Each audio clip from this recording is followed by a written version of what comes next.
Good morning, dear students. We will be beginning the session in the next 2 minutes.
Abhilash, can you hear me? Hi, Pankaj. Yep, I can hear you. Yeah, you're also loud and clear. We will start the session. Perfect. All right. Good morning, students. A warm welcome to you all. I welcome you all to the Industry Inspiration Program by Seminar Room. Seminar Room is an edtech company that believes in inspiring students on why they learn, what they learn, through stimulating sessions from top industry professionals across the country. Seminar Room is committed to bringing industry application to every subject students study in their higher education and is on a mission to enable students to connect with the industry and help them prepare early on in their careers. Before we begin our session, I would like to quickly share my screen and ensure that students have access to the chat room. The reason being, students that answer the best and the fastest on the chat link, there are some very exciting rewards for you guys, and I will be explaining those rewards to you by the end of this program. So I would like to just quickly share my screen and explain in less than 30 seconds.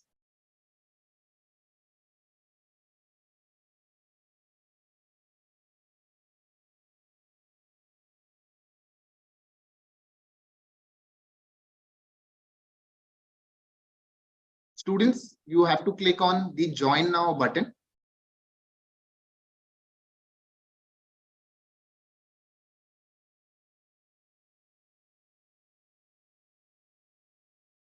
And as soon as you click on the Join Now button, you will be able to see the sessions that are happening today, right? We have the second session, which is the AI-based business analytics. All you need to do is click on Join Session and click on Vivox Chat. As soon as you click on Vivox Chat, you will be able to answer all the questions that have been asked by the speaker.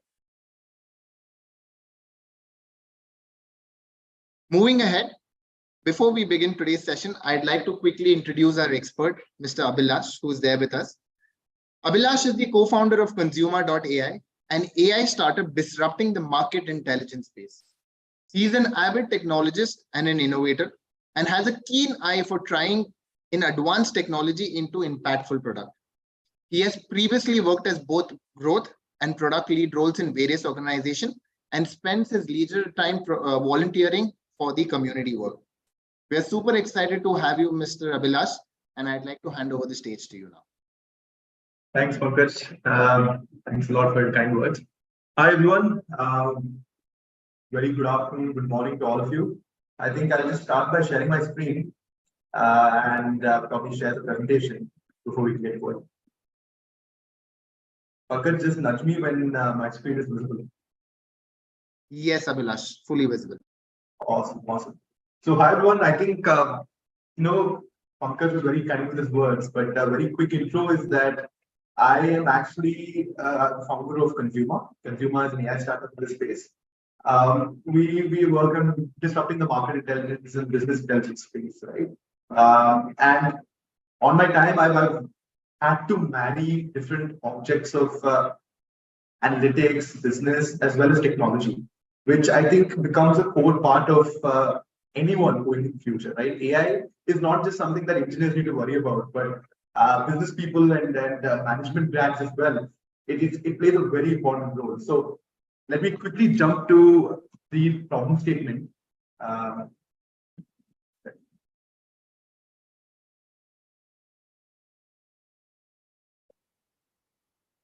Okay.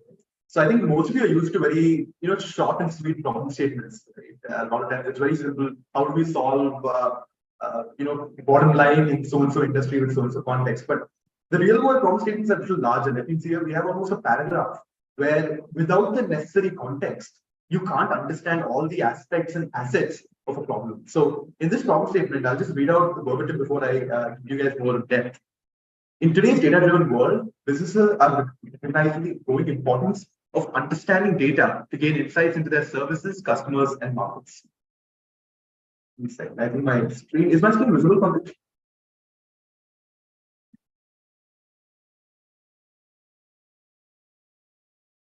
Okay. So while AI-based tools can provide more accurate and real-time insights, businesses face challenges in adopting these tools to the lab's expertise. The problem to be addressed is how businesses can effectively leverage AI in business and market intelligence while ensuring the quality and security of data and addressing ethical concerns. So let's break down this problem statement. Right? This is a good, solid paragraph. But if you break it down, the first context set is that today we're in a data-driven world. Most of the world today is run by data. Now, in such a fast-moving data-driven world, what do businesses want? Right? They're recognizing how important it is to understand this data and extract insights from it. Now, which domains do they usually want insights into? They want the insights into their services or product. They want to understand their customers, and they want to understand the overall market itself. Because any movements in these three gears, right, helps them understand new opportunities, at the same time, possible issues that can come up. Now, this is the context. Within that context, we're looking and trying to analyze specifically AI-based tools. Now, AI-based tools have taken over the entire narrative over the last couple of years, especially last few months with ChatGPT and a lot more of these generative AI tools, right? But AI has been around since decades. It's just the consumer application has increased now. So with this AI, there's more and more use cases, more and more real-time insights that businesses can be able to get out. But at the same time, how do you leverage these tools, right? That is the core problem. How do you make sense of this tool? How do you use advanced tools in the right manner? Otherwise, you'll be shooting in the dark. Finally, we want to also address one important concern with the growing movement of data, growing movement of AI. How do you address the ethical concerns of privacy? Because I'm sure all of you would have the same question, right? When today there's so many touch points where your data is being captured, whether it's through ads, whether it's through just any social media post you put out, it can be easily accessed by AI models to try and train their own structure. In that case, where is privacy? Where do people actually understand the limit between or the line between ethical and unethical use of data? So that becomes the last subset of this problem statement. Now, I'll quickly move on to addressing this problem statement. But before this, let me give you a complete context on data, AI, and business analytics or intelligence. Right? So business intelligence has been there for decades. I think early 1990s was when they started using a lot more computers. And with computers and digitization, right, people realize and businesses realize that a lot of data can be generated and captured programmatically or onto a computer. So in the olden days, let's take a shop, a simple kirana shop even today, they have a physical ledger in terms of what items are being sold, what are the items being bought. This simple thing was automated in the 90s. Right? You had a POS or point of sale system, which captured quickly what are the products being sold, at what time period, to who, right? You can capture multiple parameters there. Now, slowly, when this capturing increased, people realize that if I have this on a computer, there's a lot more data and insights I can extract. Now, usually, the old way of extracting insights was just having the human there himself. The shopkeeper would be the safeguard of all the insights because he knows exactly what's moving when. For example, let's say he knows that eggs are being sold only in the morning few hours, whereas right before Diwali, a lot of people buy chocolates across the time frame. Now, this insight the shopkeeper knows, but now when you go to macro level, you're trying to manage hundreds of shops like retail outlets do. Who knows all these insights? Where is all this data? Right? So slowly, programmatically, they started coming on a computer. Now that's on a computer, you can try using some statistical methods to extract data because the computer can do math a little bit faster than this. Right? So slowly during the 2000s, business analytics became tools like Excel, tools like Power BI, where you can extract data visualization from the computer itself. Now, a very important note here, right? So there are always two aspects to business intelligence or any sort of analytics in this space. One aspect is what is the data, right? The new data sources become a revolution in this space. So is the data text data? Is it just basic data? Are you analyzing images, videos, audio? A lot more. So what is the data source was one in that aspect. The second aspect is what is the algorithm or what is the method by which you analyze this? So again, what is the source of the data? What is the method of analysis? These are the two core components. Now again, coming back to our timeline, early 1990s, the source of data was basically digitizing any sort of record. So you used to digitize the record, that becomes the source of data, very basic data, whatever, probably sales is one thing their account, accounts is one thing, and to an extent HR, right, who was joining when, leaving when. Maybe 2-3 different types of data was digitized, and that was your source of data. Now, what were the methods of analysis? During those days, it was basic math, right? It was taking means, medians, basic statistical methods to extract. Now, slowly researchers got interested in this space. In the early 2000s, they realized that there's so much more statistics that can be applied on this data. For example, you take the shopkeeper example again, by understanding exactly which hour or which minute and then which dates, there's a seasonal fluctuation of demand, you can now stock inventory at the correct time. For example, if I know chocolates are selling out during Diwali months, I can stock up specifically 1 month prior to that instead of stocking up across the year and having inventory unsold. So inventory management became a big thing, right? ERP, enterprise resource planning, became a big thing. Why? Because they realized that you can analyze this a little more smartly using statistics. And they started using a lot more detailed statistics and modeling, time series, for example, during the early 2000s. Now we're moving on towards the next entire, right? So coming to probably 2010s, the methods of data started to change. Now you had data in terms of you had probably, I'd say with IoT, with sensors, we started getting even more depth data when it comes to exact minute, exact second. You had social media data, you had the entire digital space, web became a big deal. So you had customers putting a lot of data online. And this textual data became a new method or new source of data that has to be analyzed. Now, how do you analyze that? Did the methods change? To an extent, yes. Slowly in 2010, you had machine learning come into play. You had a little bit of basic AI. To be honest, AI itself, like ML, deep learning, all of these are subsets of AI. And during 2010s, this started, right? People started modeling in terms of a predictive modeling, not just a present time, but they wanted to look at what can possibly happen in the future. And in these 2010s, time series forecasting became a big deal. Now, with machine learning, you can now take multiple parameters, run a model, will get the output. Right? Same thing now, which Excel does on a basic level. Now we come to the current day, right? With very recent movement with generative AI. Now the source of data became anything. You can have textual data, you can have video data, and audio data. You have data across the board. Sources can include Facebook posts, social media, blogs, articles, feedback. exact sensor data. There's so many sources of data. Almost every aspect of our life is measured, tracked, and stored. At the same time, the methods of analyzing data have become more powerful. You've had GPU acceleration, you've had so many different methods in AI. So now AI can make sense of natural language, right? NLP. AI can understand exactly what sort of text is coming in, what the text means. It can extract features from the text. Computer vision can extract elements from an entire video frame. So I can count the number of students in a class without actually having to, have a physical person counting. I can count it through a computer vision algorithm. Same time, deep learning models, neural networks can mimic a human brain in certain aspects. So now analyzing this data became a lot more complex, and with more complexity also comes more depth in the insight you expect. So what I wanted to do here is just give you a 1990 to 2023, right, a complete timeline on how these things change, so that you understand where we are today in the business intelligence science cycle. So let's move on to addressing this top statement. I think before this, I'd love to take a poll question. How many of you understood business intelligence and what it meant before? And how many of you didn't? Pankaj, I think if you can just share that on Vivox.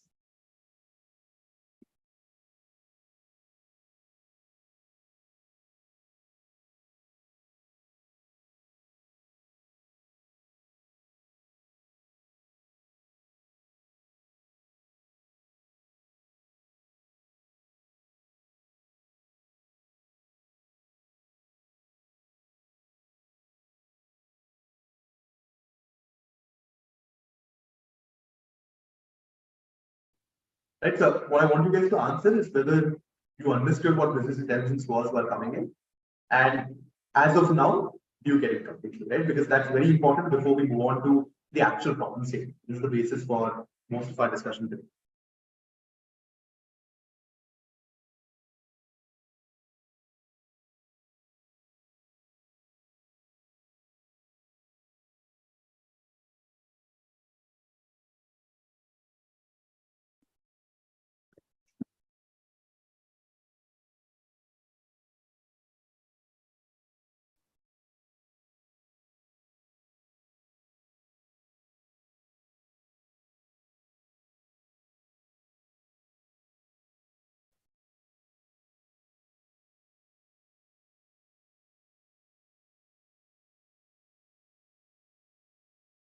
Super. So I think one of the questions being answered right now.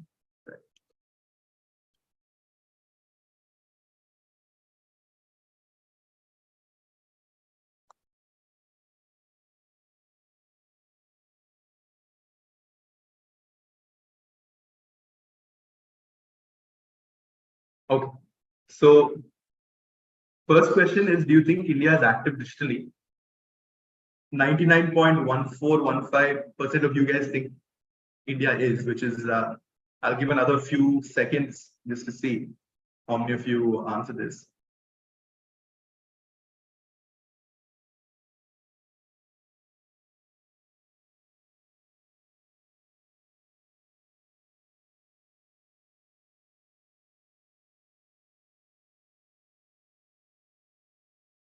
Okay, super. So I think majority aligned with the answer yes, right? You think India is active digitally?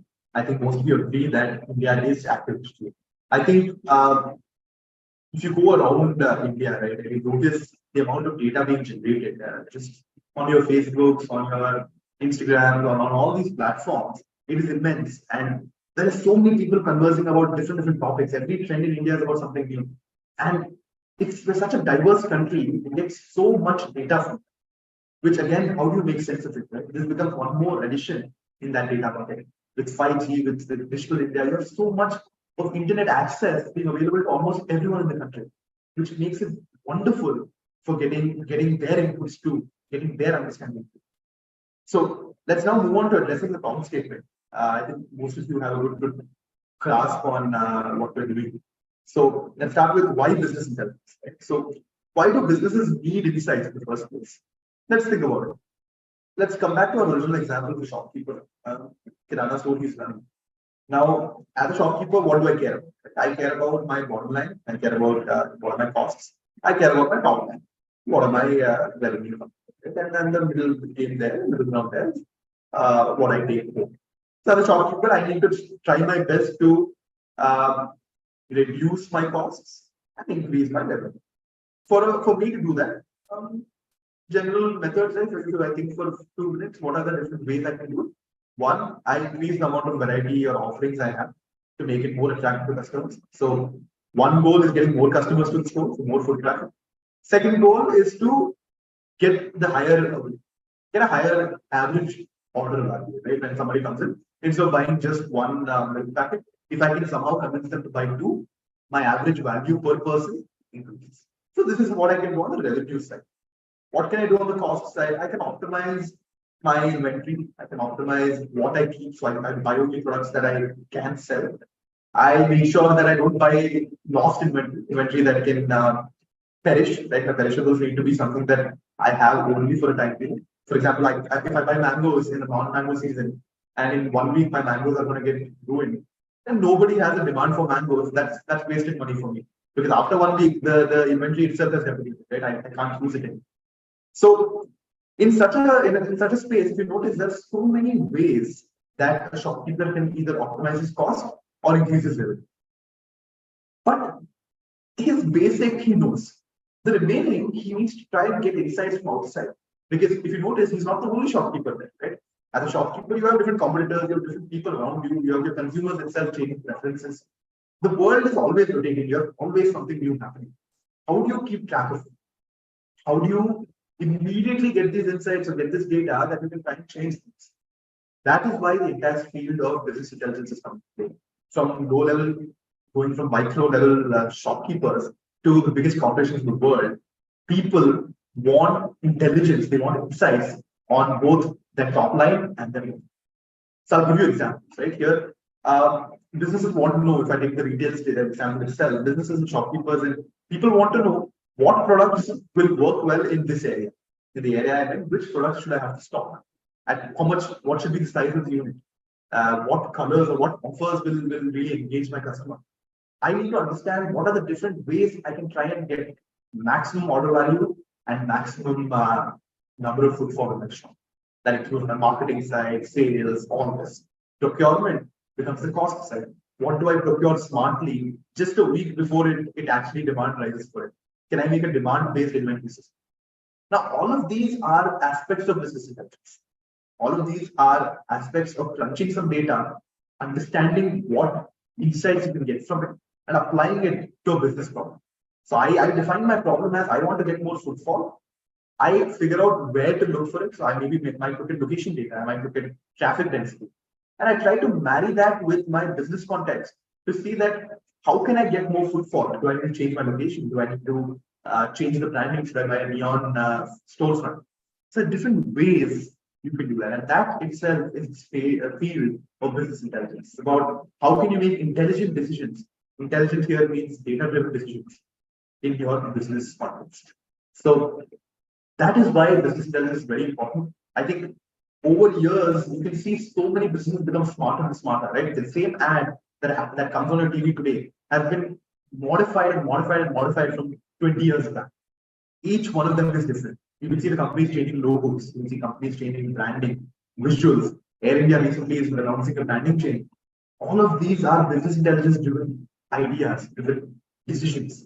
And the biggest corporations in the world, the smallest vendors on the road, everyone needs this and leverages it, which is why your service, right, your customer service, the products today are so much better than what you would have had a few years back. And this is how people keep pushing it forward. Now, let's move on to the second aspect of the problem statement. What is the role of AI and AI-powered tools in this entire thing? So, I think AI itself, let me quickly give you a broad vision. AI is any sort of method by which you give computers the intelligence of human. Right? That was what it started off with. Why did they start off with AI? Engineers and researchers said that, how can I make a machine as intelligent or close to as intelligent as a human? So what does the human do? You take instructions, you perform, you execute on those instructions. So can we do that to a machine? Give instructions, let it execute, but there is some logic. So when I get instructions, as a human being, you process it, you understand it, you extract context from it, and you apply it in a contextual manner. That was AI. Now, within AI, there were several fields, right? There was basic machine learning. Machine learning is where you know exactly what parameters influence an output, right? And you change the parameters to see how it changes the output. For example, the traffic on a road depends on number of vehicles in the area, size of the road, number of junctions joining towards that road, what are the establishments on the road. You know those data points. What's the time frame? All of this influences traffic on a road. So you create a simple function. You identify different roads and put the data points for each parameter. Then when you run a machine learning model, you get the output. Right? That's the basic of how ML or AI works. Now going deeper, current AI works in terms of even more on a human scale. Right? You take ChatGPT, it's able to respond to you almost like a human. So AI powered tools today in this entire space can analyze data, understand data, all formats of data better than ever before. So in such an era, AI powered tools are extremely important in ushering in business intelligence to the next level. Now, one subset of AI is generative AI. Generative AI is where tools like ChatGPT, they generate text in response to a prompt. So you ask a question, you're getting a generative answer from it. But there are some very key problems here, right? Well, okay, from a casual point of view, if I'm trying to make my assignments, I might use it. Like most of you might do. You might do it for, you might be using ChatGPT for writing a message or writing an email for someone. But when you come to more professional use cases where accuracy matters, this is where generative AI falls, right? The problem with generative AI is that it's built to generate.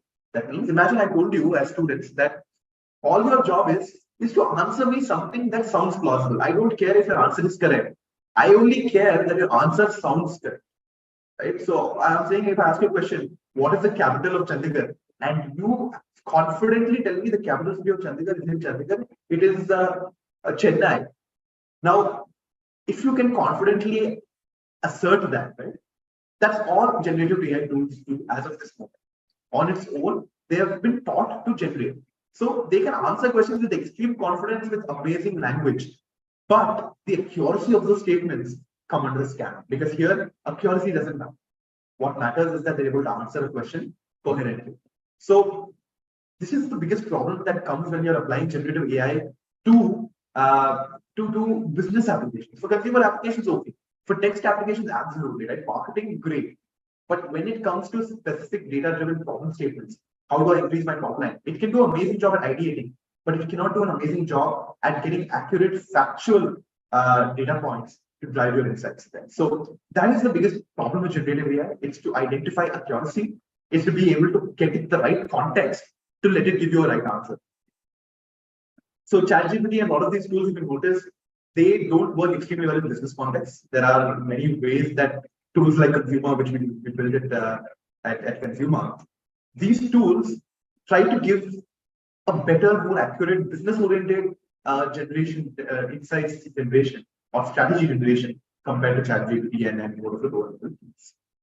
Finally, coming to ethical concerns and legality. So most of these AI models are trained on the web data, right? The web data could include a social media post you put yesterday. It includes articles, media articles, it includes business data, it includes user-generated content, which could be blogs, posts, XYZ. Now, when you look at business intelligence tools, you have a lot more data collection. Now, what are the ethical concerns here? What is the privacy concerns, right? First, let's look at it from an ethical point of view, then we look at it from a legal point of view. Ethically, the problems are, is it right on a third party's behalf to use data and use information generated by me for their own purposes? For example, let's say ChatGPT has been trained on all the media articles across the globe. Now, it might have been used by different media articles around the globe. It would have been trained on news agencies, newspaper reports, etc., etc. But now imagine it's being used to write new news articles.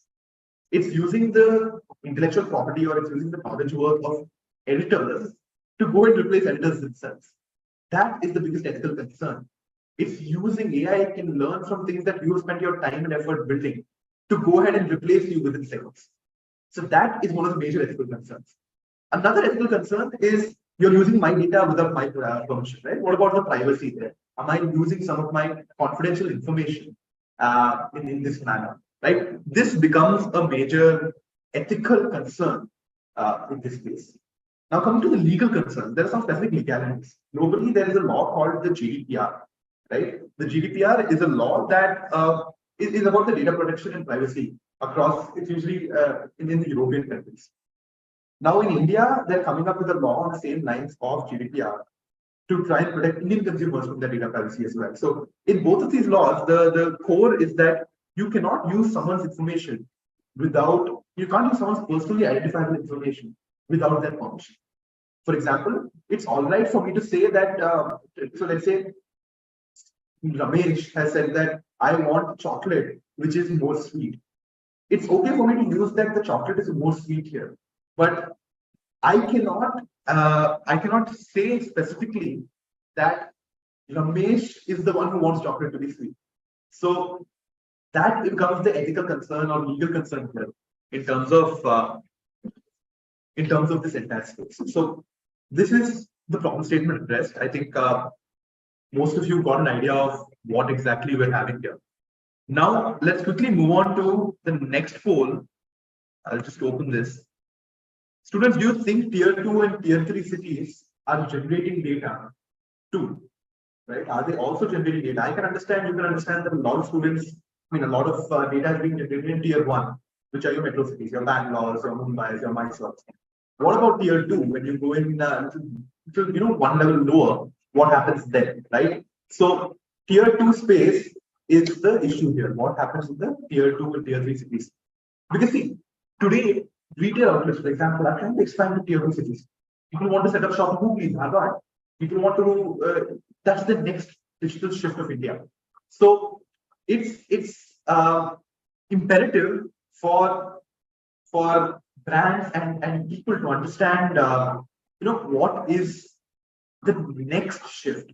Do tier 2 and tier 3 students, or let's say people, do they want or do they understand retail? Do they understand digital?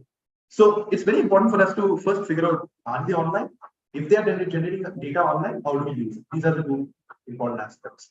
So I think most of you here are saying that tier 2 and tier 3 cities do generate data online, which I think 3/4 of you do. For the 25% of you that don't think this is true, let me just give you a few examples, right? Takatak, right? Takatak is a TikTok software app, which is widely used across India. Tier 2 and tier 3 cities, they have almost 100 crore number of likes in a day.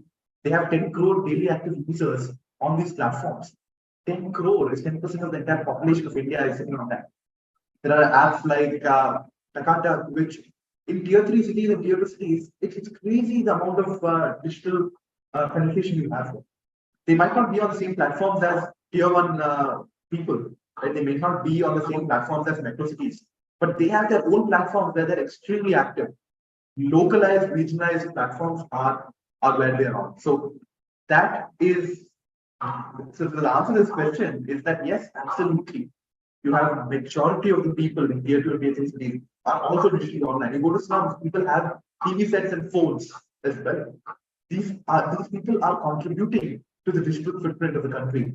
And for the next Bharat, right? For people who are building for the next Bharat, which is tier 2 and tier 3, that is where all the data is today. And if you can analyze that data, your business has the next level of intelligence. So let's do some case studies on business intelligence AI. I think I'll give you a brief. Consumer is a product and a company we build around this core concept that there is so much data being generated online, which is unstructured, right? It's just text data. It's people talking about things. How do you leverage this in different categories? So we build a product that goes and analyze, it goes and collects all this data online. It collects, for example, social media tweets, Facebook posts. It might analyze articles, blogs. It might analyze even reviews and location data, which we can get. On analyzing all of this, our AI engine can find out what are the specific insights for businesses within a category. These insights could be things like what do consumers want, what are their preferences, what are the different aspects of consumerism that we can take in.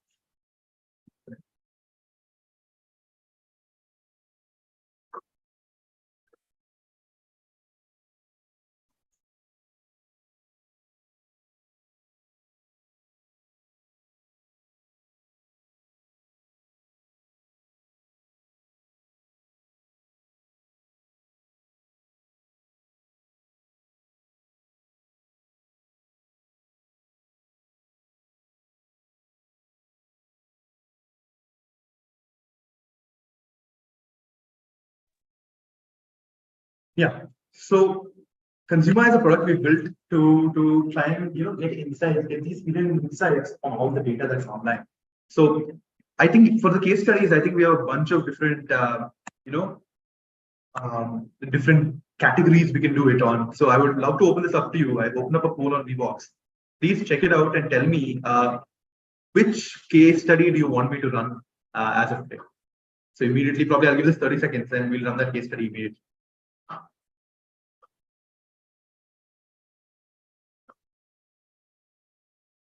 Abhilash, we'll have to give them 1 minute because we have multiple students across colleges. So 1 minute. Sure, done.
Yes, Abhilash, we can move ahead. I'm going to give it 30 more seconds, and I think a few people will bring it. Sure.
Okay, students, I think I will take a look at the poll now and let's see what you all have chosen. Also, I hope my screen is visible, right? Because just yes, Abhilash, it's visible. Super. Exciting.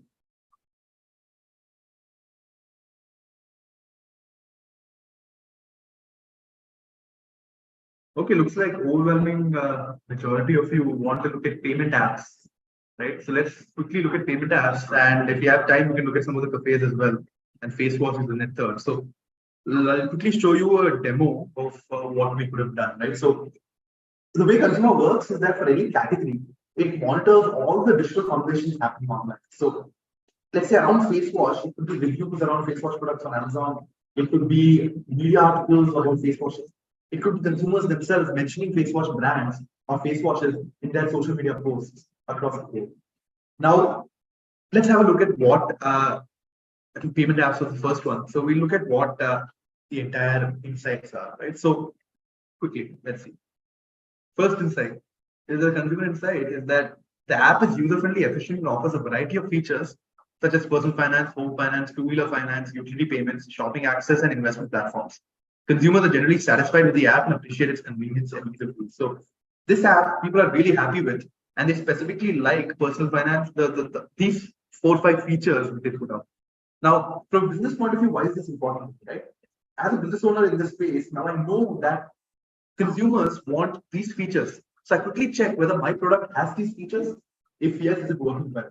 If no, I tell the product team that hey, we need to build these features because this is what consumers are praising, or this is what consumers like in this space. Now, from this itself, you can create marketing campaigns as well. Now that you know that these 5, 6 features are key to the user, you can convert that into a marketing campaign.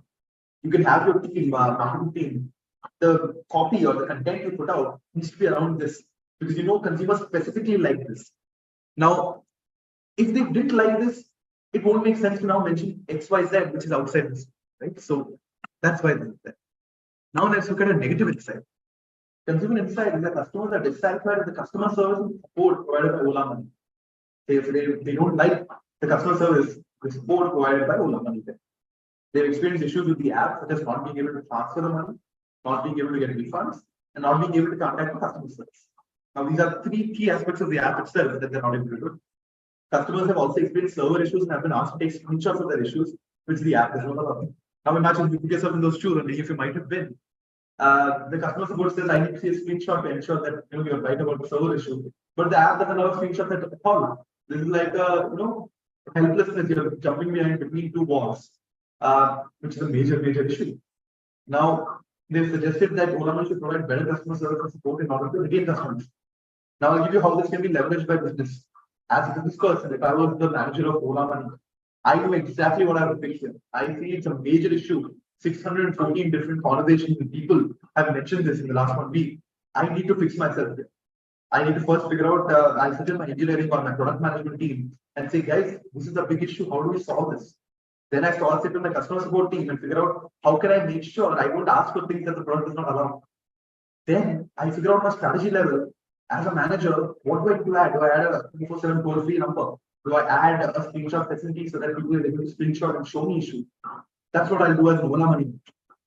Same time, if I was Google Pay or I was Phone Pay and I'm competing with Ola Money, I look at this insight and go, wow, I know exactly what people are unhappy with Ola. I make sure that my product does not have any of these downsides. And B, I push my marketing to show that we are better than Ola in these parameters. I show and I make use of these insights to push my positive about that negative. So this is another thing from payment apps itself. Now let's go and let's have a look at another category. I think cafes in Bangalore was suggested. Let's have a look at that. So one of them is ambience of solution. So you will say that customers appreciate the ambience of the QR cafe. QR cafe is on Cosuma.ai, and people really like the ambience there.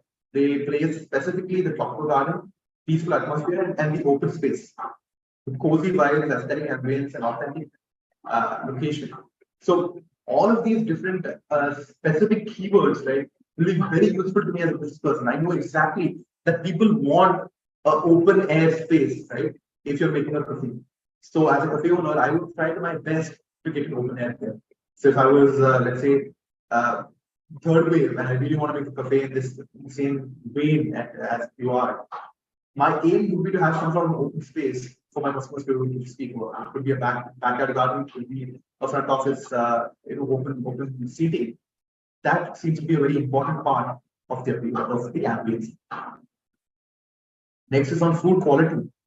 And people found that food quality is generally average to below average in terms of taste and portion size. And prices are often seen as too high for the quality served. So this insight is extremely important for me to productize my business, right? As a cafe owner, I want to know that, okay, I need to now get more quantity or I need to reduce my price. That becomes an important aspect here. Now, finally, service can be slow and there are not many vegetarian options. Very important. I work on my menu to add on vegetarian options. Same time, service can be slow. I have to go back and optimize my entire supply chain of food from the kitchen to the plate. So that becomes your entire use case here. So more or less businesses have all these getting these insights on a weekly basis lets them stay informed when they make the variety of business decisions that they do today. So that is case study. A few examples also I'll give you for certain brands. We were able to find that many people wanted snacks in bulk, but they did not have this product in bulk. Now this brand went ahead and they built an entire SKU, a stock keeping unit, which was a 500-gram packet, and that became the top selling packet today. So there are many examples like that where you have a lot of business impact based on insights that you can take. Let me move on to the next PPT slide. This is on career opportunities. So career opportunities is, so now you guys have an understanding of the importance of business intelligence. You have an understanding of how it can be used across the space. So how do we, I think next entire space, how do you leverage this information you've got today into your career planning? So let's break it down into two again. For engineering related jobs, right? Or specified jobs, you can be data analysts. So data analysts, their entire job day-to-day is basically them looking at data, trying to put out patterns, modeling it, applying algorithms, using these AI tools such as Cosuma to analyze data and get some insights from it. Next is financial analysts. Is the same thing as data analyst, but you're looking specifically at financial data and accounting data. R&D teams want to understand before they develop new products, before they improve their existing products, they need to understand what consumers want or what are the bugs, what are the issues in current product. A data scientist is similar to a data analyst, but they apply a little more deeper algorithms, deeper statistics and machine learning to try and extract insights. A business analyst looks at an entire business life cycle, looks at data across these domains to try and extract data from a business point of view or a strategy point of view. Now, product related, I think we covered financial analysts, HR analysts work the same way. Marketing analysts want to understand the tone of market, the pulse of the market before they can create a market strategy. Now, supply chain analysts looks at the same data across an ERP software or across the entire supply chain and tries to figure out how to optimize it, figures out what are the issues at this stage. Now, these are the many engineering and product related jobs. Now, the companies that are usually higher in this domain, right? So a lot of business intelligence, business analytics, usually consultants are hired by big corporations to even the smallest company to try and understand and get these insights. So McKinsey, Deloitte, Boston Consulting, I think the big four consulting absolutely will hire if you have the skill set. Mu Sigma is a very important business analytics company itself. So if you have a good statistical background, you can learn a good amount of statistics, you're good there. Absolute Data is also a data company that tries and gets out these patterns. Now you can also look at firms such as Wipro and Accenture that give consulting services related, where you even build out a service in service-oriented solution based on this data. Now, you must be thinking a lot of you might be management grads or people in commerce and non-engineering related fields, and you might be wondering, why I need to worry about AI, right? I completely agree with you. You don't need to go into the depth of understanding the core algorithm. You don't need to understand how AI algorithms are built. I think there are 4-year courses that engineers do to get that knowledge. But what you need to know 100% is what are the capacity and capability of AI and what are the parameters that influence it, right? The logical level, a logical layer you need to absolutely understand. If you don't know what AI can do, how can you get the engineers working for you to build that solution? How can you even propose that solution? At the same time, if you don't understand how AI is influenced, you'll be taken for a ride by the engineers you're working with. So understanding this, the capacity of AI, the limitation of AI and technology, along with the logical layer here is very important. So here's skills and certifications that you can get based on the kind of job you want to do. Simple Excel, so using an Excel macros. And Excel macros can be used almost programmatically for every use case. You build a very good Excel macro for supply chain, for example. It can be used for generations just by changing the macro, changing the variables there. So Excel, very, very important. If you guys are not good with Excel, don't have a hand with Excel, make sure you go back and learn. It's something that can be very easily done. And it's the easy even today, when big businesses, you can run entire software related businesses only through Excel. Next is Power BI. Power BI is an entire powerful data visualization business intelligence tool. It can visualize data better, understand trends better. So it's a very big tool and it's widely used. Power BI requires a bit more skill set, a bit more understanding. So I suggest you take your time with it and extract. Tableau itself is also similar to Power BI in terms of your entire data visualization. So Tableau is very important. Now, if you want to get into the depth of data analysis, data scientists know modeling and AI, you need to get into Python. Python, a lot of you might be saying, programming, difficult, different language altogether. How do I do it? But Python has been written in the most English type of language possible, right? If I show you Python code, you can understand exactly what that's doing, at least the basic level, right? So Python has the least barrier to entry for you. You spend one day, you can at least start writing programs there, and it becomes accurate. So a lot of data analysis works on Python. The entire way programming works is that you find insights online, and you find packages online that do a lot of the things that you wanted to do, and you go ahead and apply it. So I suggest you guys to look at Python. And for those of you who are already into engineering or into Python, have a good grasp of that. The next level is R. R is a language specifically used for data science and data analysis, which might be one level further powerful than Python. So these are the overall career opportunities in this space. Now we'll move on to the innovation challenge. I think this is a important, a very interesting thing started by the Seminar Room team. So the innovation challenge here, right? Let's say we want to apply this entire case to Seminar Room. Seminar Room, I think all of you understand what the product is. If you don't, please go to seminarroom.in, understand what they do. Now they are trying to promote their brand. They're trying to improve their offerings. They're looking for student engagement ideas to improve the participant engagement. They're looking also for ideas to motivate the students and to participate on their class. Now, consumer, like I showed you, can generate insights for you, to generate strategies for you. So what I suggest all of you to do, right, is to sign up on Consumer. Just go to consumer.ai/sign up, create an account for yourselves, and in the settings, in the setup, put in the details of Seminar Room. So product line will be the first thing you have to enter. Product line, you can probably put e-learning or something around Seminar Room. Post that, you'll be looking at platform time frame. The product type for Seminar Room is services, right? So you maybe put apps or games or services and see what you can get. So I would love for all of you to submit in the best insights or the best strategies you can generate using Consumer, and we will have some very interesting prizes for the winners here. And we'll also be looking at getting a few of you to work at some of the data-oriented startups in this space. Right, thank you. I think we can, Pankaj, open up the floor for some Q&A. Thanks a lot, Abhilash.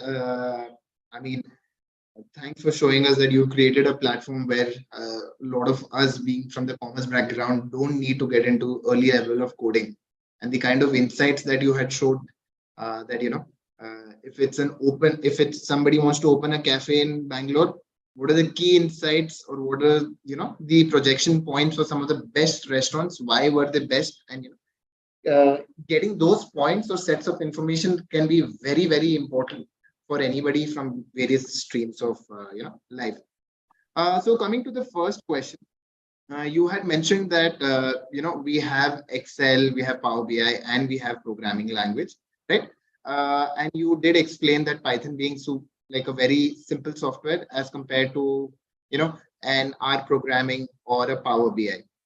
So since major of our audience today is commerce and management students, we would like to understand that we have students who will take up finance specialization, we'll have students taking marketing, we'll have students taking HR. And during your presentation, you showed that there was a marketing analyst, financial analyst, HR analyst, right? So if you can just quickly, let us know that some of the skills or softwares that don't require coding, and knowing some of these can help students excel in either finance, marketing, or HR analytics as a career option.